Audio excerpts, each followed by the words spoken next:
Made man here. Y'all know how I get down. We talking boxing, man. So there's news out about Tyson Fury, the Gypsy King. Word is, man, that the Ring magazine, the Ring magazine title has been stripped off of Tyson Fury, given that he has yet to announce an opponent, and they gave him a January 31st deadline. Now, this was the last remaining title that Tyson Fury had. He's already been stripped of all the other ones that he took off Vladimir Klitschko. So this was the last remaining one. Now, this is significant in a lot of ways, though, man, because this is the Ring magazine title. And the Ring magazine title has basically always signaled whom is the lineal champion. I mean, this dates all the way back to the 1920s. And clearly, Tyson Fury is still the lineal champion. And I understand they gave him a deadline of January 31st and to announce an opponent. I get all that. But the purpose of this title, given that it doesn't represent a sanctioning body, is to identify the lineal champion. And this is just in a nutshell. But they stripped Tyson Fury. He's still fighting. He's still considered the lineal champion.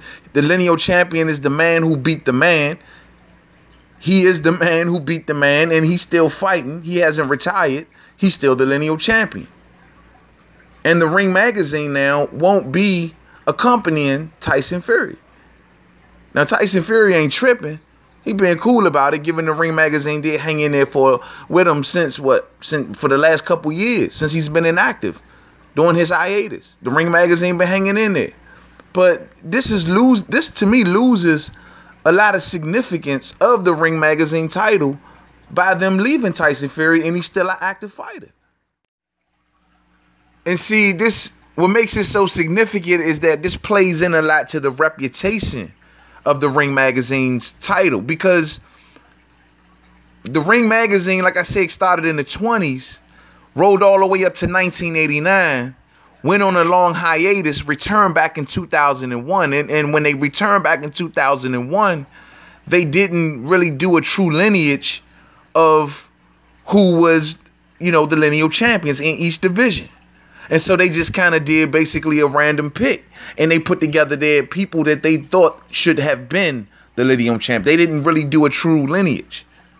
And since then, the Ring magazine's question about lineal champions have been looked at funny. Like, you know what I'm saying? Like, y'all credibility is a little off to a lot of other organizations that said during that hiatus how y'all just disregarded that. That just lost a lot of credibility. So they were already on thin ice when it came to their title representing who the lineal champion was. And so when you have that plus now this, removing it from Tyson Fury, who they don't consider the lineal champion, there's going to be a lot of disagreements between them and possibly other organizations whom they decide is the current lineal champion. Even if they put it in the Wilder and Ortiz fight, and they've already signaled they're not doing the Joshua Parker fight. So I don't know. Maybe they just keep it on the sidelines and see who comes from all of these fights. I don't know. But there shouldn't be no sweat off Tyson Fury. He's still going to be considered the lineal champion by pretty much all of boxing. You know what I'm saying? And as long as he pretty much has that status, he's pretty much good. And the Ring magazine, the crazy thing about it is that they're putting it out in statements that they're saying, and I quote, "We deeply regret separating from the lineal championship, and we will hope that fans appreciate our reasons for giving Tyson every opportunity over the past 2 years. We wish our former champion the very best for the future, and we will be happy to re-rank him when appropriate." So they don't feel as though he's the lineal champion. This is actually big news if you're really a boxing nerd, man. I mean, so if the Ring magazine doesn't consider Tyson Fury the lineal champion, and then they stated that they're not willing to put their title in the Anthony Joshua and Joseph Parker fight, unification fight, clearly they're signaling in Deontay Wilder versus Luis Ortiz. That must be where that title is going. So, I mean, once they make their decision, there's going to be a lot of debate, because given what that title represents, But there is gonna still be a lot of fanfare that Tyson Fury is the lineal champion. So Oscar De La Hoya, man, because that's who owns this title now. Golden Boy purchased this a few years back. They causing some controversy with this because this is not a sanctioned belt, man. This is a belt that represents something. And if they put this in the Deontay Wilder Luis Ortiz fight, the Ring Magazine then considers one of them the lineal champion. That's crazy. So we'll see how that plays out, man.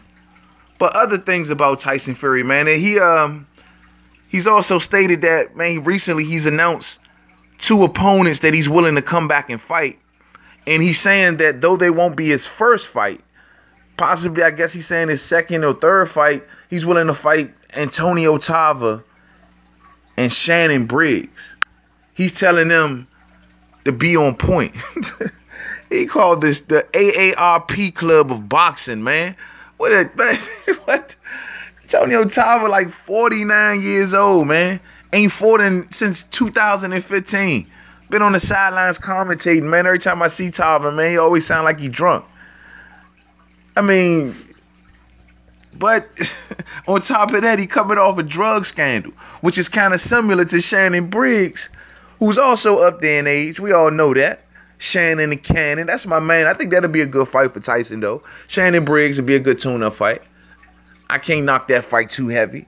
But the thing is, Shannon and Cannon are drug cheat, too. What's up with Tyson Fury calling out 2 former drug cheats, man? Is Tyson Fury trying to cut some corners and try to get in the ring with some fighters who don't mind to let him cut corners? Because they probably cut corners.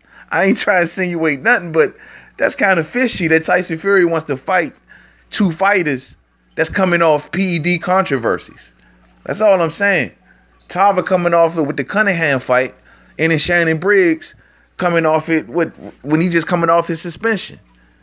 It's crazy, man. I don't know, man. It's crazy to me, man. I don't know, man. But Tyson Fury need to watch that because that's gonna be very interesting right there to note that. But and we know Tyson Fury trying to cut that weight, man. I hope he ain't taking no diuretics or nothing wrong, man. And he trying to, I don't know, man. But if this is the caliber he's saying that he ain't even ready to come back to, that shows people, man, Tyson Fury is leaps and bounds away from what he left in 2015. I mean, Shannon Briggs, and don't get me wrong, ain't the worst, but Antonio Tarver, I mean, that's definitely 2 fighters we didn't expect for Tyson Fury to really say. But I like the Shannon Briggs fight. I do, man. I really like that fight. But Antonio Tarver, man, that wasn't even on the radar for me, Joe. And I don't know, maybe it should have been, but I don't know, man. We'll see, man. But it's going to be interesting to see how Tyson Fury look when he come back, man. Real talk, man. Shannon and Cannon, man, getting a big opportunity. Told him to get ready. He said it's not going to be his first fight. So if these are going to be the fights that we got to look forward to, ain't no telling how bad it's going to be in the initial comeback fight. Shit, man, he probably called back somebody from the 80s, man. He probably find, I don't know who he going to find, man. He gonna probably pull George Foreman in the ring or something, man. Ain't no telling, Joe. Like Tyson Fury, if that's the ones that we got to look forward to, and Joshua ain't nowhere on the radar. Well, this is also another thing, man. If this is the case, Joshua need to go ahead and make that fight with Wilder. You know what I'm saying? Because this is Tyson Fury's like, look, man, ain't no way in the hell that Anthony Joshua gonna be able to make excuses enough to fight other fighters while Tyson Fury is fighting Shannon Briggs and Antonio Tarver. I mean, come on, Joe, and a comeback fight. So look, after this next set of fights, man, it's time to really sit down and talk seriously about this Wilder Joshua fight. It's possible for the summer now, man. Just put it on, because Tyson Fury ain't ready. We'll see how it play out, man. So to the next video, man. Main Man, Made Man. Twitter, Made Man 511. Facebook, Main Man, Made Man. Boxing Forum, Google Plus, Main Man, Made Man. I don't know, man. They don't use to stalling it out no longer when Fury he's telling them, like, look, I'm not ready. These are the people I want to fight. So, you know, Fury is leaps and bounds away, man. He losing that weight, though. Every time I see him, man, he's starting to look a little smaller and smaller. But we got to hope he stick with it, man. But we'll see. So to the next video. Peace out.